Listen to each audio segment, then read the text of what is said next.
ये पृथ्वी चमत्कारों और रहस्यों से भरी पड़ी है। अब चमत्कार हो या कोई रहस्य, तो कोई भी व्यक्ति इतनी आसानी से उस पर विश्वास नहीं करता जब तक वह उसे अपनी आंखों से होता हुआ ना देख ले। हमने पहले वीडियोस में भी केदारनाथ, नीम करोली बाबा जी के चमत्कारों का वर्णन किया था। आज हम जिन चमत्कारों की बात करेंगे उसे सुन तो आपके होश ही उड़ जाएंगे। बद्रीनाथ के चमत्कार किसी से कम नहीं हैं। अब आप इसे चमत्कार कहेंगे या रहस्य, कमेंट करके बताएं। नमस्कार दोस्तों, हमारे चैनल पर आने का आपका स्वागत है। आज इस वीडियो में मैं आपको बद्रीनाथ के बारे में ही बताऊंगी। ऐसे ऐसे चमत्कार और ऐसे ऐसे रहस्य जिसे सुनकर आप भी हैरान हो जाएंगे, क्योंकि कुछ तो चीजें लोगों को पता होती हैं, पर कई ऐसी बातें भी होती हैं जिसकी जानकारी नहीं होती है। जैसे बद्रीनाथ का नाम जो है वो बद्रीनाथ क्यों पड़ा, क्यों यहाँ पर बद्रीनाथ में नहीं बजाया जाता शंख, पहले क्या ये होता था शिव जी का धाम? तो दो पर्वतों के बीच में बसा हुआ है ये बद्रीनाथ धाम। बद्री धाम में चढ़ता है तुलसी का प्रसाद। क्यों रावल ही करते हैं बद्रीनाथ धाम में पूजा? तो क्या लुप्त हो जाएगा 8वां बैकुंठ बद्रीनाथ? आज हम यही बातें इसमें करेंगे। उत्तराखंड राज्य के चमोली जिले में स्थित है बद्रीनाथ धाम। लेकिन क्या आप जानते हैं कि बद्रीनाथ में किस भगवान की पूजा होती है? यह हिंदू धर्म के 4 धामों में से एक है। यहाँ भगवान विष्णु की पूजा की जाती है। बद्रीनाथ धाम समुद्र तल से लगभग 3100 मीटर की ऊंचाई पर स्थित है, जो कि अलकनंदा के तट पर बसा हुआ है। ऐसा मान्यता है कि यहाँ जाने से व्यक्ति के सभी पाप धुल जाते हैं और उसे मोक्ष की प्राप्ति होती है। ऐसा कहा जाता है कि एक बार भगवान विष्णु बद्रीनाथ में घोर तपस्या में लीन थे। तभी वहां हिमपात शुरू हो जाता, स्नोफॉल, जिसे देखकर माता लक्ष्मी विचलित हो गई और भगवान विष्णु की तपस्या में कोई बाधा उत्पन्न ना हो, तो ये सोचकर बेर, जिसे बद्री भी कहते हैं, उसके वृक्ष में परिवर्तित हो गई। मां लक्ष्मी ने भगवान विष्णु को कठोर मौसम से बचाने के लिए उन्हें अपने शाखाओं से ढक लिया। इसी से प्रसन्न होकर भगवान विष्णु ने उन्हें यह आशीर्वाद दिया कि वो उनके साथ यहीं रहेंगी। भगवान विष्णु ने मां लक्ष्मी से कहा कि तुमने मेरी रक्षा बद्री वृक्ष के रूप में की है, इसलिए आज से मुझे बद्री के नाथ यानी बद्रीनाथ के नाम से जाना जाएगा। अब हम सब जानते हैं कि हिंदू धर्म में शंख की ध्वनि को बेहद ही पवित्र माना जाता है, लेकिन बद्रीनाथ धाम में शंख नहीं बजाया जाता। इसके पीछे का कारण ये है कि एक बार मां लक्ष्मी मंदिर के प्रांगण में, जिसे तुलसी भवन कहा जाता है, तपस्या में लीन थी।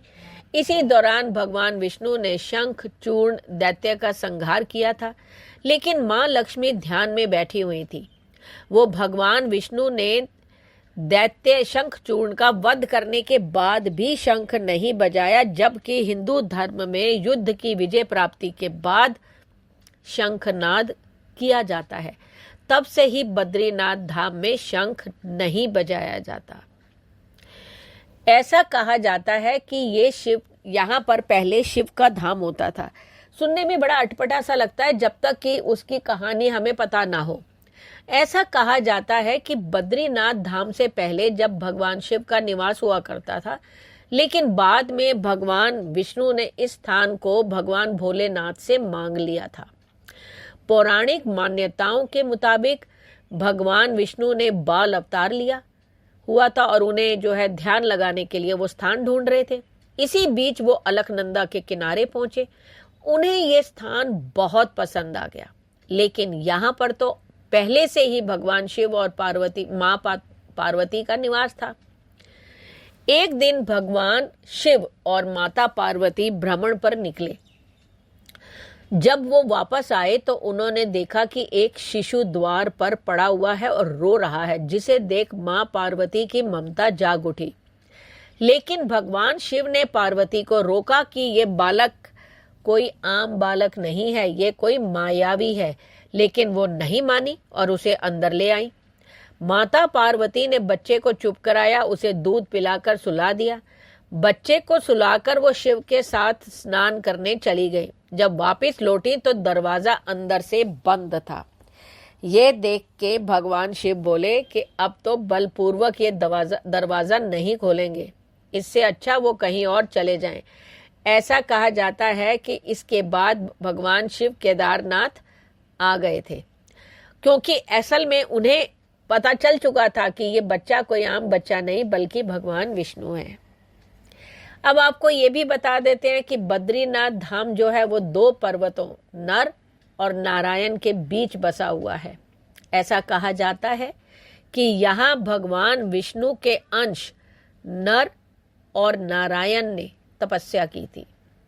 पौराणिक मान्यताओं के मुताबिक नर अपने अगले जन्म में अर्जुन तो नारायण अगले जन्म में श्री कृष्ण के रूप में पैदा हुए थे। चलिए अब बात करती हूँ कि बद्रीनाथ में क्यों चढ़ाया जाता है तुलसी का प्रसाद। आपको बता देते हैं कि बद्रीनाथ धाम में वन तुलसी या बद्री तुलसी की माला, चने की कच्ची दाल, गिरी का गोला और मिश्री का प्रसाद ही चढ़ाया जाता है। बद्री तुलसी बद्रीनाथ के आसपास के इलाकों में बहुत ज्यादा पाई जाती है। स्थानीय लोग इसे केवल भगवान को अर्पित करने के लिए ही तोड़ते हैं।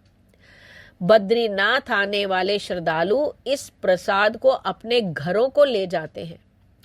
इसकी खासियत ये है कि ये ठंडी जलवायु में ही उगती है और इसकी खुशबू महीनों तक बनी रहती है और ये आसानी से खराब नहीं होती। अब सवाल है कि वहां के जो पांडे या पंडित होते हैं वो रावल ही क्यों होते हैं? रावल जो हैं वो ही क्यों पूजा करते हैं? बद्रीनाथ में भगवान विष्णु जो हैं ध्यान मुद्रा में विराजमान है, जिस कारण माना जाता है कि यहाँ भगवान विष्णु 6 महीने निद्रा में रहते हैं और 6 महीने जागते हैं। इसी वजह से बद्रीनाथ धाम के कपाट 6 महीने के लिए बंद रहते हैं। यहाँ केवल 6 महीने ही पूजा होती है। यहाँ अखंड दीपक जलता है जो कि अचल ज्ञान ज्योति का प्रतीक है। आपको ये भी बता देते हैं कि बद्रीनाथ धाम के पुजारी शंकराचार्य के वंशज हैं, जिन्हें रावल कहा जाता है। ऐसा माना जाता है कि जब तक ये लोग रावल पद पर रहते हैं उन्हें ब्रह्मचर्य का पालन करना पड़ता है। पुराणों के अनुसार भूकंप, जल प्रलय और सूखे के बाद गंगा लुप्त हो जाएगी और इसी गंगा की कथा के साथ जुड़ी है बद्रीनाथ और केदारनाथ तीर्थ स्थल की रोचक कहानी। भविष्य में नहीं होंगे बद्रीनाथ के दर्शन, क्योंकि माना जाता है कि जिस दिन नर और नारायण पर्वत आपस में मिल जाएंगे बद्रीनाथ का मार्ग पूरी तरह बंद हो जाएगा और भक्तगण बद्रीनाथ के दर्शन नहीं कर पाएंगे। पुराणों के अनुसार आने वाले कुछ वर्षों में वर्तमान बद्रीनाथ धाम और केदारनाथ धाम दोनों ही लुप्त हो जाएंगे और वर्षों बाद भविष्य बद्री नाम एक तीर्थ का उद्गम होगा, जहां पर जो कि जोशी मठ में स्थित नरसिंह भगवान की मूर्ति का एक हाथ साल दर साल पतला होता जा रहा है, ऐसी मान्यता है। जिस दिन कहते हैं कि जिस दिन वह हाथ लुप्त हो गया उस दिन बद्री और केदारनाथ तीर्थ स्थल भी लुप्त होना प्रारंभ हो जाएंगे। मंदिर में बद्रीनाथ की दाहिनी ओर कुबेर की मूर्ति भी है, उनके सामने उद्धव जी भी हैं और उत्सव मूर्ति है। उत्सव मूर्ति शीतकाल में बर्फ जमने पर जोशी मठ में ले जाई जाती है। उद्धव जी के पास ही चरण पादुका है। बाईं ओर नर नारायण की मूर्ति है। इनके समीप ही श्रीदेवी और भूदेवी हैं। भगवान विष्णु की प्रतिमा वाला वर्तमान मंदिर 3133 मीटर की ऊंचाई पर स्थित है और माना जाता है कि आदि शंकराचार्य 8वीं शताब्दी के दार्शनिक संत ने इसका निर्माण कराया था। इसके पश्चिम में 27 किलोमीटर की दूरी पर स्थित बद्रीनाथ शिखर की ऊंचाई 7138 मीटर है। बद्रीनाथ में एक मंदिर है जिसमें बद्रीनाथ या विष्णु की वेदी है।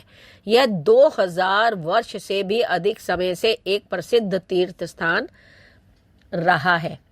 बद्रीनाथ में अन्य कई प्राचीन स्थल भी हैं, जैसे अलकनंदा के तट पर स्थित अद्भुत गर्म झरना जिसे तप्त कुंड कहा जाता है, एक समतल चबूतरा जिसे ब्रह्म कपाल कहा जाता है, पौराणिक कथाओं में उल्लेखित एक सांप शिला है, शेषनाग की कथित छाप वाला एक शिलाखंड शेष नेत्र है, भगवान विष्णु के पैरों के निशान है चरण पादुका।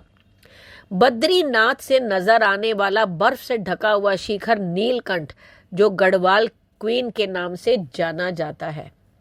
पौराणिक कथाओं और यहाँ की लोक कथाओं के अनुसार यहाँ नीलकंठ पर्वत के समीप भगवान विष्णु ने बाल रूप से अवतरण किया था और यहाँ पर उन्होंने तब से ही बसने की एक युक्ति निकाली थी।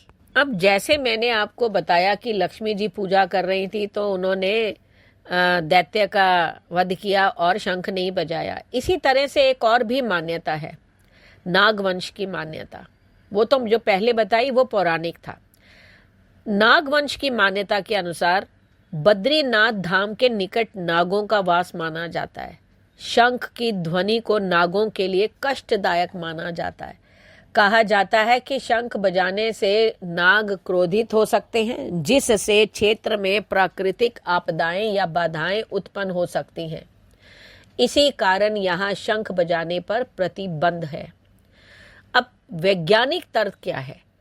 बद्रीनाथ में शंख क्यों नहीं बजाया जाता, इसके पीछे वैज्ञानिक तर्क भी है।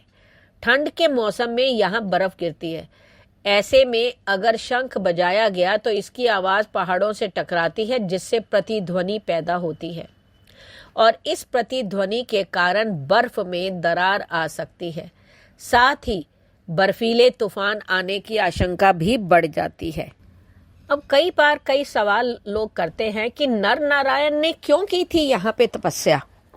देखो, वैसे तो हर एक धाम और हर एक मंदिर का अपना महत्व है जो लोग आस्था के साथ जुड़े हैं, लेकिन शास्त्रों के ज्ञाताओं के अनुसार देश के 4 धामों में एक बद्रीनाथ धाम का सबसे बड़ा महत्व बताया गया है।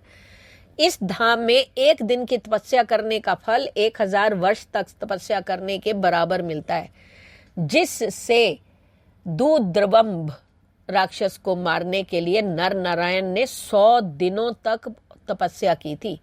जब राक्षस के मरने का समय आया तो वह भागकर सूर्य देव के पीछे छिप गया और द्वापर युग में उसने सूर्य पुत्र कर्ण के रूप में जन्म लिया था और कर्ण के रूप में पैदा हुए उस कवचधारी राक्षस को मारने के लिए भगवान को श्री कृष्ण और अर्जुन के रूप में उन्होंने अवतार लिया। कहा जाता है कि त्रेता युग में जब यहाँ पर नर और नारायण ने तपस्या कर रहे थे तो उस समय इंद्रदेव ने उनकी तपस्या को भंग करने और परीक्षा लेने के लिए इंद्रलोक से एक सुंदर अप्सरा को भेजा। अप्सरा ने अपने संगीत व नृत्य से नर और नारायण की तपस्या को भंग करने का प्रयास किया था, लेकिन नारायण ने अपनी जंघा से उस अप्सरा से भी ज्यादा सुंदर एक और अप्सरा को धरा पर लाकर इंद्र के पास भेजा था, जिससे इंद्र का घमंड आदि चूर चूर हो गया था। नर और नारायण पर्वत श्रृंखलाओं के बीच अलकनंदा नदी के किनारे नीलकंठ पर्वत पर स्थित एक पवित्र धाम का वैसे तो हर युग में वर्णन आता है। त्रेता युग में इसे योग सिद्ध, द्वापर युग में मणिभद्र और कलयुग में इसे बद्री धाम के नाम से जाना जाता है। यहाँ बद्री विशाल, बद्री नारायण और बद्रीनाथ धाम के नाम से मंदिर की स्थापना जो थी वो गुरु शंकराचार्य ने 9वीं शताब्दी में की थी। इस पवित्र धाम में भगवान विष्णु की ध्यान मुद्रा में 1 मीटर लंबी मूर्ति है, जिसको शंकराचार्य ने नारद कुंड से निकालकर स्थापित किया था।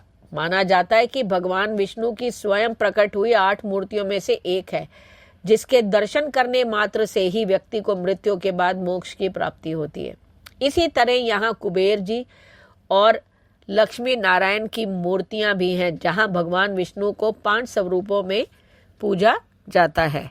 ऐसा कहा जाता है कि बद्रीनाथ मंदिर की उत्पत्ति तो 500 ईसा पूर्व हुई थी, लेकिन इसको प्रसिद्धि तब मिली जब आदि शंकराचार्य ने 8वीं शताब्दी ईस्वी में इसका पुनरुद्धार किया और अलकनंदा नदी में भगवान बद्री नारायण की काले पत्थर की मूर्ति खोजी और उसे मंदिर में स्थापित किया, जिससे इसका महत्व पुनः स्थापित हुआ। बद्रीनाथ की उत्पत्ति के विषय में भी कई मत प्रचलित हैं। कुछ के अनुसार यह मंदिर 8वीं शताब्दी तक एक बौद्ध मठ था, जिसे आदि शंकराचार्य ने एक हिंदू मंदिर में परिवर्तित कर दिया। फिर इस तर्क के पीछे मंदिर की वास्तुकला एक प्रमुख कारण है, जो किसी बौद्ध विहार यानी मंदिर के समान है, जिसका चमकीला और चित्रित मुख भाग भी किसी बौद्ध मंदिर के समान ही प्रतीत होता है। कई स्रोतों के अनुसार इस मंदिर को 9वीं शताब्दी में आदि शंकराचार्य द्वारा एक तीर्थ स्थल के रूप में स्थापित किया गया था। एक अन्य मान्यता यह भी है कि शंकराचार्य 6 वर्षों तक इसी स्थान पर रहे। इस स्थान में अपने निवास के दौरान वह 6 महीने के लिए बद्रीनाथ में और 6 वर्ष केदारनाथ में रहते थे। उनके हिंदू अनुयायियों का कहना है कि बद्रीनाथ की मूर्ति देवताओं ने स्थापित की थी। जब बौद्धों का पराभव हुआ तो उन्होंने इसे अलकनंदा में फेंक दिया। शंकराचार्य ने ही अलकनंदा नदी में से भगवान की मूर्ति की खोज की और इसे तप्त कुंड नामक गर्म चश्मे के पास स्थित एक गुफा में स्थापित किया, और फिर मूर्ति पुनः स्थानांतरित की गई और तीसरी बार तप्त कुंड से निकालकर रामानुजाचार्य ने इसकी स्थापना की। कहते हैं कि एक पारंपरिक कहानी के अनुसार जो है, शंकराचार्य ने परमार शासक राजा कनकपाल की सहायता से इस क्षेत्र से सभी बौद्धों को निष्कासित कर दिया था। इसके बाद कनकपाल और उनके उत्तराधिकारियों ने ही मंदिर की प्रबंध व्यवस्था संभाली। गढ़वाल के राजाओं ने मंदिर प्रबंधन के खर्चों का पूरा करने के लिए ग्रामों के एक समूह की स्थापना की। इसके अतिरिक्त मंदिर की ओर आने वाले रास्ते पर कई ग्राम बसाए, जिनमें हुई आय का उपयोग जो है वो तीर्थयात्रियों के खाने और ठहरने की व्यवस्था करने के लिए किया जाता था।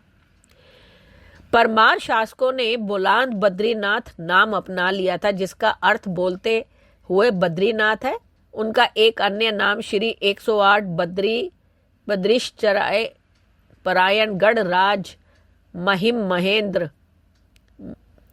महिमहेंद्र धर्म वैभव धर्म रक्षक शिरोमणि भी था।